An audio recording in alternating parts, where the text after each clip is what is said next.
నిన్న సాయంత్రం సుమారు 6 గంటల సమయంలో మేడ్చల్ పిఎస్లోకి వచ్చి ఆర్ఆర్ రియాలిటీకి సంబంధించినటువంటి అజిత్ కుమార్ గారు ఒక కంప్లైంట్ ఇవ్వడం జరిగింది. ఏమనంటే దాంట్లో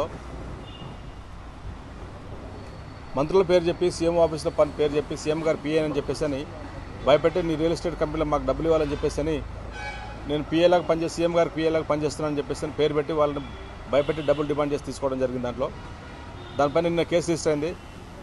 కేసు అయిన తర్వాత రాత్రి సుమారు 11 గంటల సమయంలో నేరస్తుల కోసం వెరిఫై చేసి దాని యొక్క వాళ్ళకి ఇంటి దగ్గర నుంచి దాన్ని పట్టుకొని రాత్రి అరెస్ట్ చేయడం జరిగింది. ఈరోజు కోర్టులో ప్రొడ్యూస్ చేస్తున్నాము. తన పేరు ఉప్పల సంతోష్ కుమార్, నేటివ్ ఆఫ్ శివంపేట. ప్రస్తుతం ఆయన మన దగ్గరనే పేట్బస్ ఆఫ్ పిఎస్ పరిధిలో అతను నివసిస్తున్నాడు. గత 13 సంవత్సరాల నుంచి అక్కడనే ఉంటున్నాడు ఆయన. అతను వాళ్ళ కోర్టులో ప్రొడ్యూస్ చేస్తున్నాం అరెస్ట్ చేసి.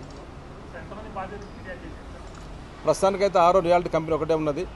చాలామంది కొందరు ఫోన్లు చేస్తున్నారు. వాళ్ళ యొక్క కంటెంట్ని బట్టి ఫర్దర్ కేసులు రిజిస్టర్ చేసి యాక్షన్ తీసుకుంటాం. ప్రస్తుతానికైతే ఇతని పైన ఒక కేసే ఉంది. గతంలో ఓరల్ కంప్లైంట్స్ ఉన్నాయి కానీ పేపర్ మీద మాత్రం ఎవరు ఇవ్వలేదు. దాంట్లో అతని పైన ఒకవేళ ఎవరు ఇచ్చినట్టయితే మాత్రం తప్పకుండా కేసు రిజిస్టర్ చేసి యాక్షన్ తీసుకుంటాము. 5 విల్లాలు అమ్మి ఆ కాస్ట్ నాకు ఇవ్వాలని చెప్పేసి అని డిమాండ్ చేయడం జరిగింది. 5 విల్లాలు అమ్మి ఆ విల్లాల కాస్ట్ ఎంత ఉంటుందో నాకు ఇవ్వాలని చెప్పేసి ఆయన వాళ్ళు డిమాండ్ చేయడం జరిగింది.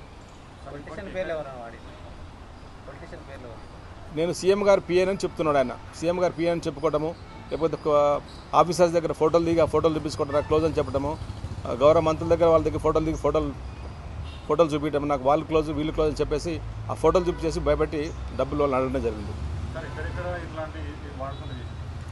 అది ఎగ్జాక్ట్ తెలియదు. ఒక బాధిత వచ్చిన తర్వాత వాళ్ళు ఎవరైనా వచ్చినట్టయితే ఖచ్చితంగా వాళ్ళ మీద వాటిపైన వాళ్ళకు ఉన్నటువంటి బాధ ఏముందో దానిపైన ఎంత ఫీజిబిలిటీ ఉంటే అంతవరకు వాళ్ళు యాక్షన్ కంప్లైంట్ తీసుకొని కేసు రిజిస్టర్ చేస్తాము. అతనిపైన ఫర్దర్ యాక్షన్ తీసుకుంటాము. ఇతను ఒక్కడే ఉన్నాడు. సంతోష్ కుమార్ ఒకడే. ప్రస్తుతానికైతే ఏమి లేవు. రియల్ ఎస్టేట్ కంపెనీ కొత్తగా స్టార్ట్ అవుతున్నది. ఆ స్టార్ట్ అయిన క్రమంలో ఇంకా ఇక్కడ కన్స్ట్రక్షన్ కూడా ఏం జరగలేదు. ఆ ప్రాసెస్ జరుగుతూ ఉన్నది, అంతా పేపర్ వర్క్ జరుగుతూ ఉన్నది.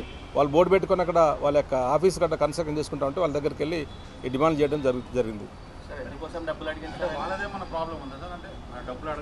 అది మనకు తెలియదు. అది తెలియదు. మాకు నిన్ననే వచ్చింది పిటిషన్. నిన్న వచ్చిన దానిపైన చూసిన కేసు రిజిస్టర్ చేసినాము. ఫర్దర్గా ఏమైనా పిటిషన్లు వచ్చినట్టయితే ఖచ్చితంగా వాటి మీద కేసు రిజిస్టర్ చేసి సీరియస్ యాక్షన్ తీసుకుంటాము.